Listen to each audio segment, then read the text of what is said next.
What is up, guys? It's your friendly neighborhood web war fanatic, and this will be my official Cyclops hero review. This video is dedicated to Jasco. Huge shout out to you, man. Thank you so much for becoming a channel member. I know Cyclops is your guy, and this hero review is a long time coming, so hopefully I can do Cyclops justice.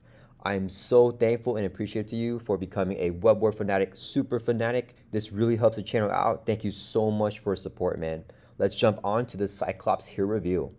So whenever I review a hero, I have 5 major categories here: the Thor, attack, survivability, economy, and versatility. And for each major category, I have 3 subcategories here that I think are the most important things when evaluating a hero in Marvel Champions. So for the major category of Thwarting, I have the stat line, the control, and the cards. And as you guys can see here, Cyclops has 2 out of 3. He has a great Thwarting stat line, not a good control, but he also has great Thwarting cards. So let's take a look at each subcategory here. So the first one's going to be stat line. What do I mean by that? I think in Marvel Champions, it's super duper important, and I have Cyclops' cards pulled up right here. I think it's very important in Marvel Champions to have a hero that has a thwart stat of at least 2, right? That initial thwart is so valuable early game to take off threat off the main scheme, or initial threat from side schemes that start off the game in play. And Cyclops does have a stat line of 2, 1, 2, and does have 2 thwart. So he definitely gets that check mark for the thwarting stat. Next, we have control. What do I mean by control in regards to thwarting? So that means, does this hero have a way to reliably flip down to alter ego and prevent the villain from scheming a lot? This could be by confusing the villain, or subtracting their thwarting stat, or taking a look at the encounter cards, or just something like that, right? And in Cyclops' hero kit, he definitely does not have any cards that allow him to flip down safely. But I do want to say that there is a caveat to Cyclops, right? So Cyclops has a deck building ability here, which says you may include X-Men allies from any aspect in your deck.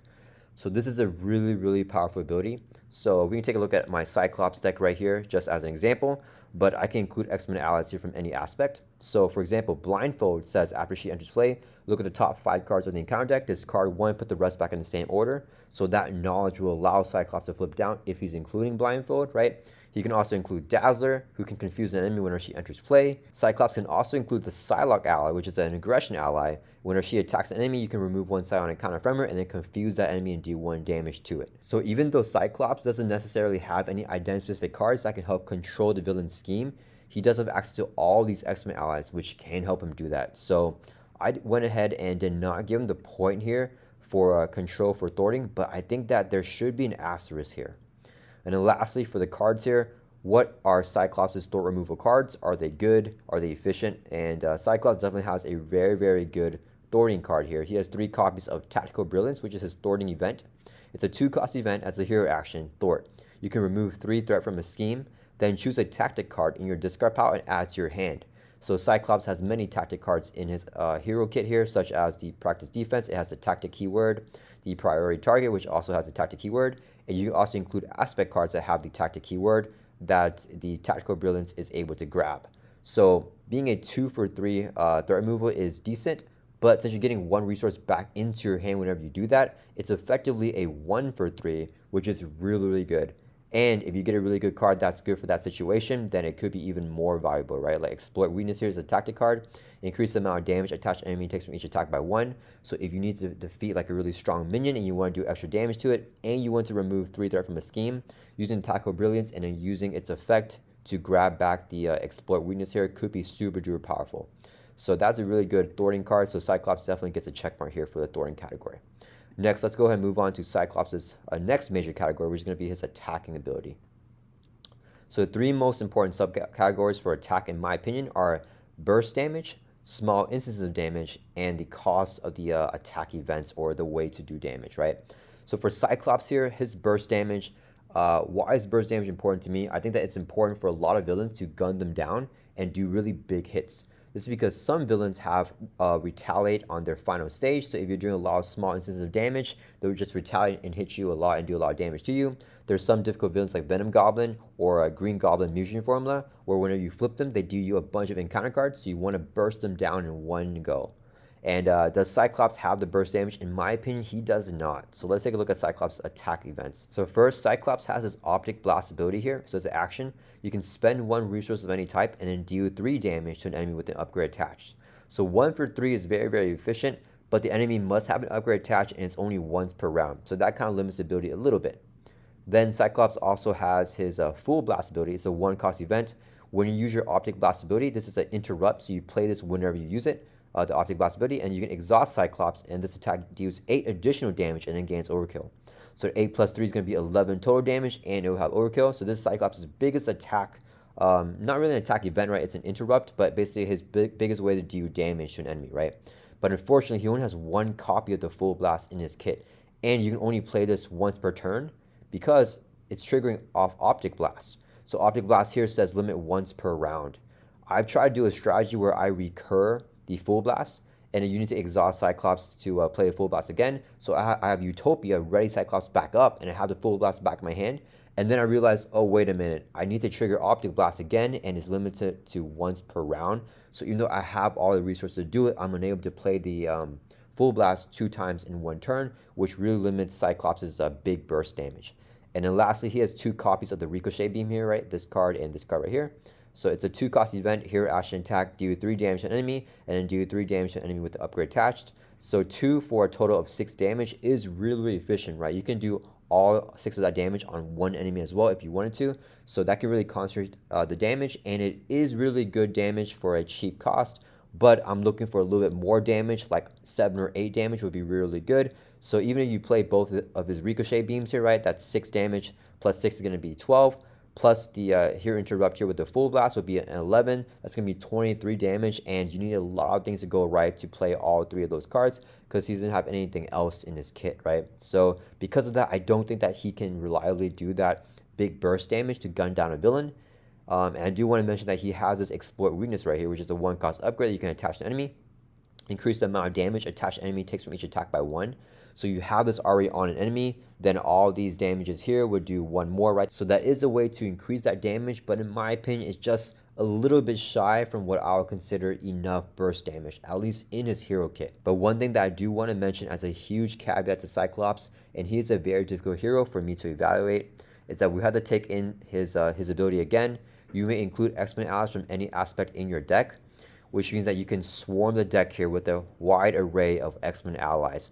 And you have all those X-Men allies out on the field, they can definitely contribute to that huge burst damage. So if you're playing Cyclops with a bunch of X-Men allies, I mean, he can definitely do all that damage. So once again, right here, I'm not going to give him the point for the burst damage, but it does have an asterisk. So he's really, really close to getting that. Next, we're going to take a look at Cyclops' instances of damage.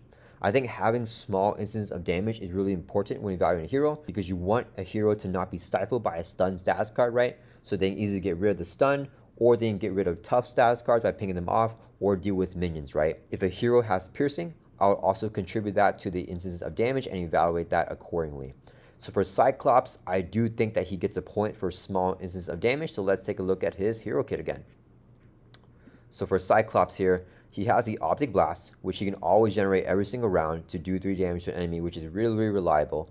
He has the Ruby Quartz Visor, which if you have the 2-cost upgrade in play, you can use this card to generate a energy resource for that Optic Blast ability.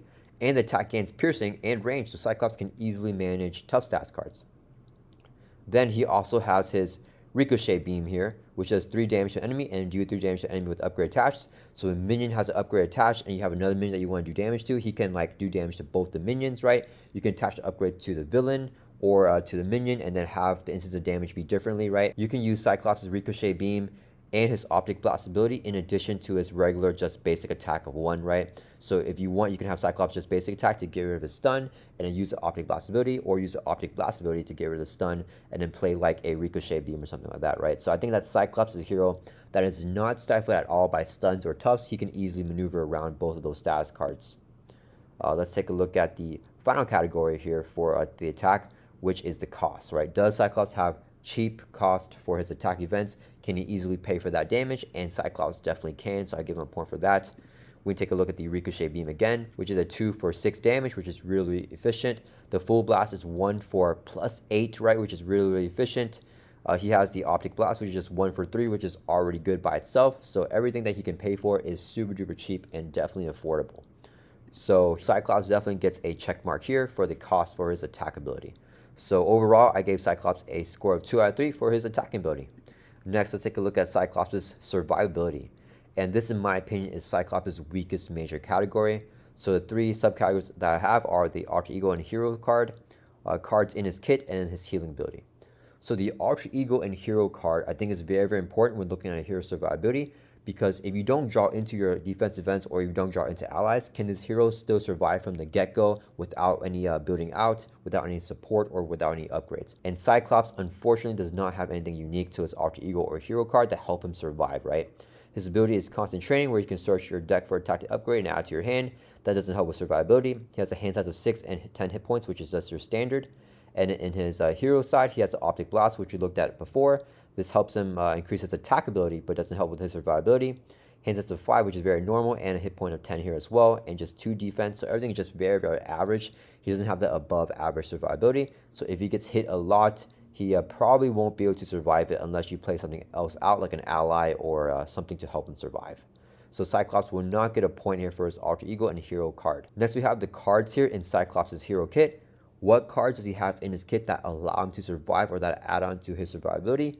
And this here kind of has an asterisk as well. I'm not sure if I should be giving him a point for this, but I went ahead and just gave him the point here. So does he have any cards? He does have one card here that will help out, which is the Practice Defense. It's a 0-cost upgrade.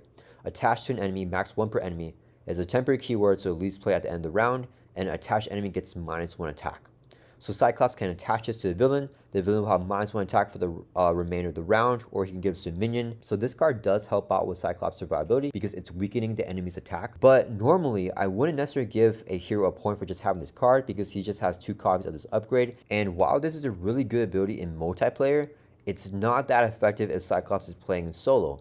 However, Cyclops' alter ego ability here says action search your deck for a tactic upgrade and add to your hand. Means that he can get this tactic upgrade on turn 1 and add to his hand and then play it immediately, right? So because of that, I am going to give him the point. I think that that is pretty fair, especially because I did not give him the point here for his alter ego and hero card, even though he can grab with his alter ego ability. I feel like that it's a little bit lackluster of an effect, and I very rarely use that specific tactic upgrade because Cyclops has so many allies. So I would definitely give him 1 point for that, but either here or here. So I'm not gonna give him 2 points, but I think just putting in the cards here for this check mark, I think it's pretty fair. And lastly, we're going to take a look at Cyclops' healing ability. So I think being able to heal is very important in Marvel Champions without using your basic recovery. Does this hero have an outside way to recover without using their basic exhaust, right? If a hero has a way to reliably ready, then I would definitely still give him that point for the healing here. Iron Man, for example, can use his basic exhaust to thwart or attack in hero form, and he can use his arc reactor to ready back up, then flip over to alter ego and then still use that basic recovery.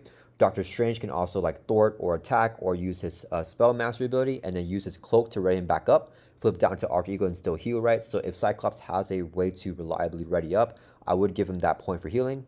But unfortunately, he has no cards in his kit that will give him any source of healing. So if Cyclops takes a lot of damage, he will have to flip down to alter ego and try to recover all that up with his 3 recovery.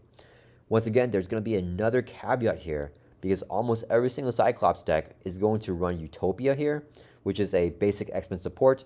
And after an X-Men ally enters play, you can exhaust Utopia to ready up another X-Men character, which can ready up Cyclops, right? Since I didn't give any other X-Men character a point for that, I am not going to give Cyclops a point for that, but I do want to say that that is a very popular card in a lot of Cyclops decks, so there's kind of an asterisk for a subcategory here as well. But overall, I'm going to give Cyclops a 1 out of 3 overall score for his survivability. I definitely think that this is Cyclops' weakest aspect to his hero kit. However, he can easily make up with this with a bunch of allies because he includes allies from every single aspect. So next, let's take a look at Cyclops' economy here. And I think that this is actually Cyclops' strongest category. So I gave him a full 3 out of 3. And the subcategories are alter ego and hero card, cards, and the cost. So the alter ego and hero card, similar to the survivability, I think that is very important for a hero or alter ego to have economy built into their hero card right away, so they have it from the get-go. So even if you don't have any resource generators out in play, you can already begin the game with some ramp and start off really strongly. So for Cyclops here, on his alter ego ability, he has the constant training, right? It's an action. You can search your deck for a tactic upgrade and add to your hand, limit once per round. So these tactic upgrades here, right? The exploit weakness, the practice defense, or the priority target that has the tactic keyword, they might not be super valuable on turn 1, right? This is only valuable if you have a minion in play. You might not need the -1 attack, and you might not need to do damage already. But getting 1 card from your deck and tutoring straight to your hand is 1 extra resource. So even though Cyclops has a hand size here of 6, it's effectively a 7-card hand size whenever you start off the game, because you can use his ability right away and add an extra card that you can just burn out as a resource, right? So because of that, he definitely has that extra resource that I'm looking for on the alter ego / hero side of the card. So I'm definitely gonna give him a check mark here for his economy. For the next subcategory, we have cards here. So what cards does Cyclops have in his hero kit that adds to his economy? This could be like a resource card or like a resource generator. What does Cyclops have that can help add on to his economy? And Cyclops definitely has some cards here. So we already took a look at his Thwarting card, right? It's that 2-cost event. After you remove 3 threat from a scheme, you can also choose a tactic card in your discard pile and add to your hand. So it's effectively 2 for 3, which is efficient, and you get a resource back on top of that, so then you can do something else with that resource. And then Cyclops also has the priority target. This is one of my favorite cards in Marvel Champions. It's a 0-cost upgrade. It says attach an enemy, max 1 per enemy. And as interrupt, when the attached enemy is defeated, the player who defeated it can draw 2 cards. That is huge, because if you start off your turn in alter ego and you know that there's a minion in play, you can use a constant training, search your deck for the priority target, attach to that minion, knock it out, and then draw 2 cards. This is one of my favorite ways for Cyclops to have really big turns, so he will definitely get a point here for the cards of economy. And then lastly, Cyclops' cost for his cards. Does he have pretty cheap cards that he can easily pay for? And Cyclops definitely does, right? Phoenix is one of the most expensive cards in his kit, being a 3-cost ally, but she has an amazing effect. When she enters play, you can choose a Cyclops card in your discard pile and add to your hand. So not only do you get a valuable card that you can pick and add back to your hand, even if you don't need any cards, she's getting a card back from discard pile, which you can use as a resource. So she's effectively just a 2-cost ally, and everything else is pretty cheap, right? The Ruby Quartz Visor is a 2-cost upgrade, which can generate a resource for his optic blast ability. You have 1-cost cards right here, 0-cost cards right here. Full blast is 1 cost. Ricochet beam is 2 cost as well, and so is his Thwart event, tactical brilliance, also being 2 cost. And even if we took a look at Cyclops' optic blast ability, it's only 1 resource to deal 3 damage. So everything that Cyclops can do is really cheap, so he'll definitely get a point here for this category. But one tiny caveat that I do want to add in for Cyclops' cost curve is that if you're playing Cyclops with a bunch of X-Men allies, which most decks do, most players want to play him that way, I also prefer to play him that way, a lot of those X-Men allies are very expensive, right? We can take a look at my deck again. So for example, like Beast, 4-cost ally, Blindfold, 3-cost ally, Dazzler, 4-cost ally, Nightcrawler, 3-cost ally, right? So even though Cyclops' identity-specific cards aren't that expensive, if you do put in all those powerful and strong X-Men allies in his kit, then his deck definitely becomes a lot more expensive and more difficult to pay for. So I do want to make a note of that, and it is important to keep that in mind, but I still will give Cyclops a point here for the cost curve. So Cyclops' overall score for his economy is a 3 out of 3. He has really good economy. And then for the 5th major category for a hero, in my opinion, that's going to be the versatility right here. So for the 3 subcategories, I have the in-game versatility, cancels, does the hero have any way to cancel encounter cards, and versatility across different aspects, right? So for Cyclops, his in-game versatility is off the charts, and the biggest reason why is because of that alter ego ability here again, where you can include any X-Men ally from any aspect in your deck. So he can include Blindfold to help him look at the top 5 cards in the encounter deck and just know what's coming up. He can include Dazzler to confuse an enemy. He can include Nightcrawler, which adds to his survivability, because when an X-Men ally would take any amount of damage from an enemy attack, you can spend energy resource, return Nightcrawler to your hand, and prevent all of that damage. You can include Pixie, a very powerful leadership ally, where she can tutor an X-Men ally from discard pile and add it back to your hand. You can include Psylocke, which can confuse an enemy for aggression. You can also include Sunfire, which is an S-tier ally in my opinion, because he has the ability to choose an enemy attachment with the text hero action or hero response and discard it, which is really powerful because it can help get rid of Ronin's universal weapon or Venom Goblin's advanced glider, 2 of the worst encounter cards in the entire game, right? So because Cyclops has access to all these allies, he has so much versatility whenever he's playing, and he has so many unique effects, right? With the exploit weakness, you can increase the amount of damage attached enemy takes from each attack by 1. With the practice defense, the attached enemy gets -1 attack. With the priority target, when the attached enemy is defeated, you can draw 2 cards. He has so many different ways to do things. Whenever you're playing Cyclops, you really feel like he can do anything and counter any situation. So Cyclops definitely gets a huge point for the in-game versatility. The next subcategory for versatility is going to be cancels, and I think having encounter card cancels is really important in a hero kit. That means that you can flip down safely and know that the villain won't get an extra activation, or be in hero form and know that you won't get attacked again because you can cancel that card. But unfortunately, Cyclops does not have any cancels in his hero kit, so he does not get a point for that category.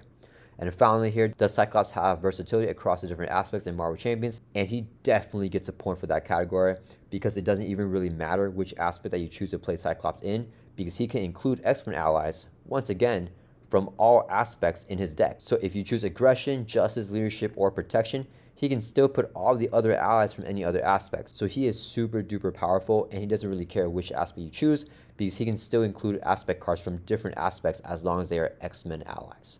So Cyclops would definitely get a point for me for the versatility across different aspects.